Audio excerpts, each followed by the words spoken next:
8장 1절에서 마지막 34절까지입니다. 마태복음 8장 1절에서부터 제가 봉독하겠습니다. 예수께서 산에서 내려오시니 수많은 무리가 따르니라. 한 나병 환자가 나와 절하며 이르되 주여 원하시면 저를 깨끗하게 하실 수 있나이다 하거늘 예수께서 손을 내밀어 그에게 대시며 이르시되 내가 원하노니 깨끗함을 받으라 하시니 즉시 그의 나병이 깨끗하여진지라. 예수께서 이르시되 삼가 아무에게도 이르지 말고 다만 가서 제사장에게 내 몸을 보이고 모세가 명한 예물을 드려 그들에게 입증하라 하시니라. 예수께서 가버나움에 들어가시니 한 백부장이 나와 간구하여 이르되 주여 내 하인이 중풍병으로 집에 누워 몹시 괴로워하나이다. 이르시되 내가 가서 고쳐주리라. 백부장이 대답하여 이르되 주여 내 집에 들어오심을 나는 감당하지 못하겠사오니 다만 말씀으로만 하옵소서. 그러면 내 하인이 낫겠사옵나이다. 나도 남의 수하에 있는 사람이요 내 아래에도 군사가 있으니 이더러 가라 하면 가고 저더러 오라 하면 오고 내 종더러 이것을 하라 하면 하나이다. 예수께서 들으시고 놀랍게 여겨 따르는 자들에게 이르시되 내가 진실로 너희에게 이르노니 이스라엘 중 아무에게서도 이만한 믿음을 보지 못하였노라. 또 너희에게 이르노니 동서로부터 많은 사람이 이르러 아브라함과 이삭과 야곱과 함께 천국에 앉으려니와 그 나라의 본 자손들은 바깥 어두운 데 쫓겨나 거기서 울며 이를 갈게 되리라. 예수께서 백부장에게 이르시되 가라 내 믿은 대로 될지어다 하시니 그 즉시 하인이 나으니라. 예수께서 베드로의 집에 들어가사 그의 장모가 열병으로 앓아 누운 것을 보시고 그의 손을 만지시니 열병이 떠나가고 여인이 일어나서 예수께 수종들더라. 저물매 사람들이 귀신 들린 자를 많이 데리고 예수께 오거늘 예수께서 말씀으로 귀신들을 쫓아내시고 병든 자들을 다 고치시니 이는 선지자 이사야를 통하여 하신 말씀에 우리의 연약한 것을 친히 담당하시고 병을 짊어지셨도다 함을 이루려 하심이더라. 예수께서 무리가 자기를 애워싸는 것을 보시고 건너편으로 가기를 명하시니라. 한 서기관이 나와 예수께 아르되 선생님이여 어디로 가시든지 저는 따르리이다. 예수께서 이르시되 여우도 굴이 있고 공중의 새도 거처가 있으되 인자는 머리 둘 곳이 없다 하시더라. 제자 중에 또 한 사람이 이르되 주여 내가 먼저 가서 내 아버지를 장사하게 허락하옵소서. 예수께서 이르시되 죽은 자들이 그들의 죽은 자들을 장사하게 하고 너는 나를 따르라 하시니라. 배에 오르심에 제자들이 따랐더니 바다에 큰 놀이 일어나 배가 물결에 덮이게 되었으되 예수께서는 주무시는지라. 그 제자들이 나와 깨우며 이르되 주여 구원하소서 우리가 죽겠나이다. 예수께서 이르시되 어찌하여 무서워하느냐 믿음이 작은 자들아 하시고 곧 일어나사 바람과 바다를 꾸짖으시니 아주 잔잔하게 되거늘 그 사람들이 놀랍게 여겨 이르되 이가 어떠한 사람이기에 바람과 바다도 순종하는가 하더라. 또 예수께서 건너편 가다라 지방에 가심에 귀신 들린 자 둘이 무덤 사이에서 나와 예수를 만나니 그들은 몹시 사나워 아무도 그 길로 지나갈 수 없을 지경이더라.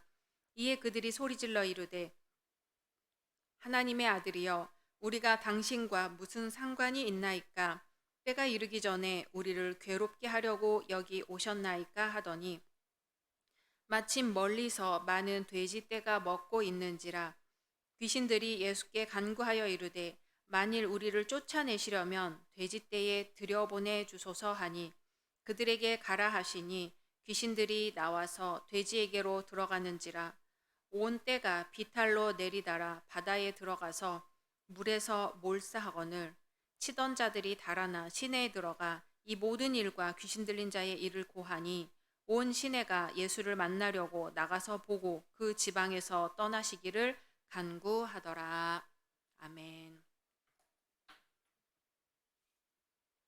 오늘 말씀을 통해서 오직 예수님 만나시기를 소망합니다. 수많은 무리가 예수님을 좇고 있을 때 한 문둥병자가 나와서 예수님께 말하지요. 주여, 원하시면 저를 깨끗게 하실 수 있나이다. 그러자 주님은 즉시 손을 내밀어 그 문둥병자에게 대시며 내가 원하노니 깨끗함을 받으라 하셨고 그 문둥병자는 깨끗이 치유되었습니다. 우리 예수님의 손은 얼마나 고귀하고 아름답고 능력 있는 손길인가요? 스웨덴의 한 독실한 그리스도인 여인이 있어요. 이 여인은 아무도 돌봐주지 않는 아이들인 신체 장애가 있거나 또 병든 아이들을 위해 살 곳을 마련해서 20명의 아이들을 거두었습니다. 그 중에 3살 된 아이가 있었는데 이 아이는 너무 야위고 피부에 부스럼이 가득하고 종기가 가득해서 옷을 입히는 것도 힘들 지경이었습니다. 이 여인은 아이를 위해 최선을 다했죠. 씻기고 먹이고 입히고 그리고 간호했습니다. 하지만 아이의 모습은 너무나 불결했고 버릇도 고약해서 이 여인도 싫은 기색을 감출 수가 없었습니다. 어느 날 이 아이를 안고 베란다 계단에 앉아서 햇빛을 쬐고 있었어요. 새들이 지저귀는 소리도 들리고 또 시냇가에 또 물이 흘러가는 소리도 들리고 벌레 우는 소리가 들리면서 이 여인은 아이를 안고 스르륵 잠에 들었습니다. 그런데 꿈속에서 자신이 이 아이의 입장이 되어 있는 거예요. 오히려 자신은 그 아이보다 더 더럽고 불결해 보였습니다. 그런데 주님이 옆에서 아주 인자하신 모습으로 이 여인을 바라보고 계신 거죠. 그러면서 마치 죄악으로 가득 찬 너를 내가 이렇게 사랑하듯이 너도 이 아이를 사랑하면 안 되겠니? 하는 눈빛으로 바라보시는 거죠. 깜짝 놀라 깨어난 이 여인은 자신이 안고 있는 이 아이를 보았어요. 이 아이도 여인을 올려다보고 있어요. 여느 때 같으면 이 아이는 벌써 울고불고 난리가 났을 테지만 이 아이는 그때만큼은 울지 않고 이 여인을 가만히 올려다보고 있는 거예요. 이 여인은 혐오감을 갖고 이 아이를 바라보던 것을 뉘우치고 꿈속에서 예수님이 자신에게 그러셨듯이 이 아이를 내려다 보았습니다. 그리고 아이 이마에 뽀뽀를 해주었죠. 상냥한 미소를 띠면서요. 그랬더니 이 아이가 울기는커녕 눈이 동그래지면서 얼굴이 붉어지고 이전에는 볼 수 없었던 상냥한 미소로 이 여인을 향해 웃는 것이었어요. 그날 이후로 아이는 완전히 변했습니다. 아이는 비록 어렸어도 지금껏 자신을 바라보는 모든 사람들의 표정에서 혐오의 감정을 느낄 수 있었고 그때마다 그 어린 마음은 슬픔으로 가득 찼었습니다. 하지만 이 여인의 따뜻한 사랑이 아이의 모든 슬픔과 나쁜 성질을 누그러뜨리고 새롭고 행복한 삶을 깨닫게 했던 것입니다. 사실 인간이라면 외모를 보지 않을 수가 없지요. 하지만 문둥병자, 귀신 들린 자, 모든 추악한 죄인들을 마다하지 않고 사랑하신 주님을 한번 생각해 보세요. 우리 주일 말씀 때 은혜 받았다는 것은 상대의 눈에서 긍휼히 여김을 발견하는 것이다고 우리가 함께 배워봤습니다. 혐오하거나 불편해하거나 하는 눈빛이 아니라 있는 그대로 세상에서 손가락질을 당하던 이 사람들은 예수님의 눈빛에서 이 세상과는 다르게 전적으로 받아들여 주시는 예수님의 사랑을 발견했던 거지요. 그런데 오늘 말씀에서 보면 예수님이 모두를 다 받아들이신 건 아니에요. 한 서기관이 예수님께 나왔어요. 선생님이요, 어디로 가시든지 따르리이다. 그럴 적에 예수님이 뭐라고 하세요? 여우도 굴이 있고 공중에 새도 거처가 있으되 인자는 머리 둘 곳이 없다 하시는 거예요. 당시 엘리트로 인정받던 사람이 이리저리 떠돌아다니는 예수님을 따르겠다고 한 것은 흔한 일이 아니지요. 그런데 그 성의를 생각해서라도 기쁘게 받아주실 것 같은데 예수님은 네가 무슨 생각으로 하는 부탁인지 몰라도 착각하지 말고 다른 데 가서 알아보라고 하시는 거예요. 진정한 제자가 되려면 예수님과 마찬가지로 희생과 고난의 길을 걸어야지 순간의 감정이나 감동만으로 불가능하다는 것입니다. 예수님을 통해 명예와 성공을 꿈꾸는 자라면 더더욱 예수님과는 거리가 멀다고 말씀하시는 거죠. 우리는 왜 예수 그리스도를 따르려고 합니까? 최소한 왜 그리스도인이라고 합니까? 믿기만 하면 구원을 얻을 수 있다니까 그리스도인이 된 사람도 있을 테고, 가족들이 모두 교회에 다니니까 자연스럽게 그리스도인이라는 이름을 가졌을지도 모릅니다. 물론 성경 말씀이 감동적이고 훌륭해서 교회에 다닐 수도 있을 것입니다. 그런데 예수님은 스스로를 그리스도인이라고 하는 사람들에게 말씀하십니다. 인자는 머리 둘 곳이 없으니 돌아가라. 예수님이 필요한 사람은 무리를 지어 다니며 말씀을 구경하는 그리스도인이 아닙니다. 주님은 참으로 예수님이 가신 그 길을 따르고 가르침대로 사랑을 베풀고 희생과 고난을 당할 각오를 한 사람들을 부르십니다. 이 시간 함께 기도하시겠습니다. 오늘 말씀을 생각하면서 기도하시고요. 코로나 종식을 위해서 함께 기도하겠습니다.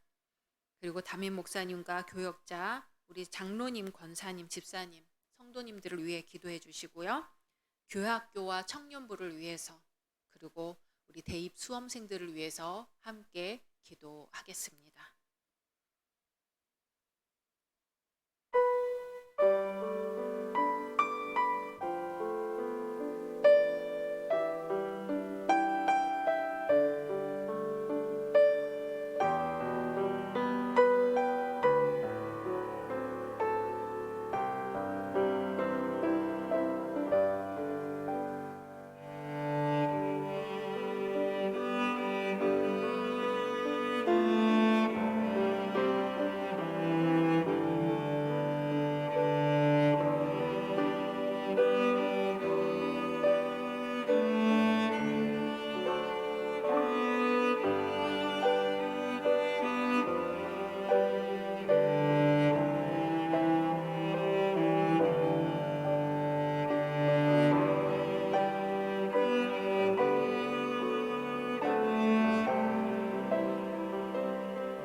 믿음의 주요 온전케 하시는 주 예수님, 이 시간도 주님의 말씀을 듣고 깨닫게 해주시니 감사드립니다. 말씀을 듣고 돌아보니 저희는 저희의 소원과 바램만을 주님께 아뢰었지 주님의 뜻과 주님의 바람을 따르는 데 게을렀음을 고백합니다. 용서하여 주시옵소서. 주님, 저희가 스스로를 그리스도인이라고 부르면서 주님, 어떻게 더욱 주님을 따라야 할까요? 저에게 지혜를 주시옵소서. 그리고 주님이 지혜를 주실 때에 주님의 말씀에 순종하고 따를 수 있는 믿음을 허락하여 주시옵소서. 주님, 이제 예배를 마치고 다시 세상 속으로 들어갑니다.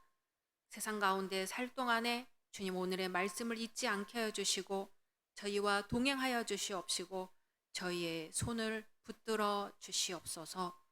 우리 주 예수 그리스도의 이름으로 기도드리옵나이다. 아멘.